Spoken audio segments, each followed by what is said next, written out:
This is Nobot, a silver-plated, scorched-out protocol droid who roams the streets of Mos Espa. Nobot walks with a distinctive creepy limp and a low drone rings out from his mouth, making the people around him believe that he was crying out in pain.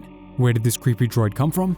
Well, in the time before the Clone Wars, droids and other non-biological beings were free to roam the galaxy and attend cantinas wherever they liked. There was no stigma against droids because the horror and bloodshed caused by battle droids in the Clone Wars had not yet happened. One of these droids, however, roamed the streets of Mos Espa and was so creepy and terrifying to the locals that he became part of their mythology, the Ghost Droid of Tatooine. So let's break down the story of Nobot, the Ghost Droid. If you've been playing the LEGO Skywalker Saga game, you probably noticed the ghastly droid in the game. So remember to subscribe and let's break it down. Nobot was originally manufactured in the harsh factories of the planet Etti IV by the Cybot Galactic Corporation. He was part of the 3PO series of protocol droids and soon ended up on Tatooine to roam the sands forever. Nobody knows how he got there, but Nobot roamed the streets for so long that eventually he entered their folklore.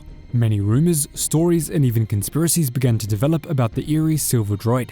The biggest and most scary of these stories could only be heard if you spoke to the local merchant in Mos Espa named Jira. She would charge you 2 peggets, which was the Huttese currency on Tatooine, to hear the story, but it was well worth it. According to the old merchant, long in the past, Nobot was the only surviving witness to the horrific murder of a young pregnant woman. He was seen soon after with deep black scorch marks from blaster fire and was covered in dried blood.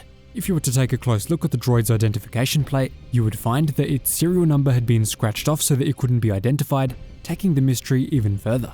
In addition to that, the droid's communication module was often heard playing back a gut-wrenching recording of the murder, with the desperate screams of the young woman loudly playing for all to hear.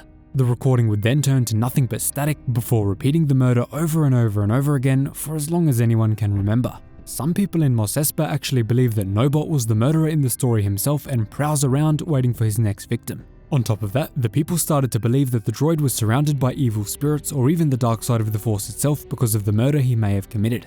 A big reason that this rumor never died was because whenever groups of young Tuskens tried to use the droid for target practice, they would find their weapons backfiring and jamming out of nowhere. Even more mysteriously, groups of swoop bikers often attempted to destroy the silver droid with hooks and chains, but their engines would mysteriously malfunction or their steering panels would fall off.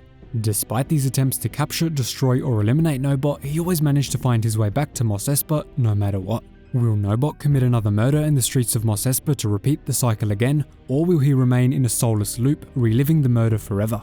Only time will tell. Thanks so much for watching, really hope you enjoyed the video. Cheers guys, hope to see you in the next one. Thanks so much for watching, really guys.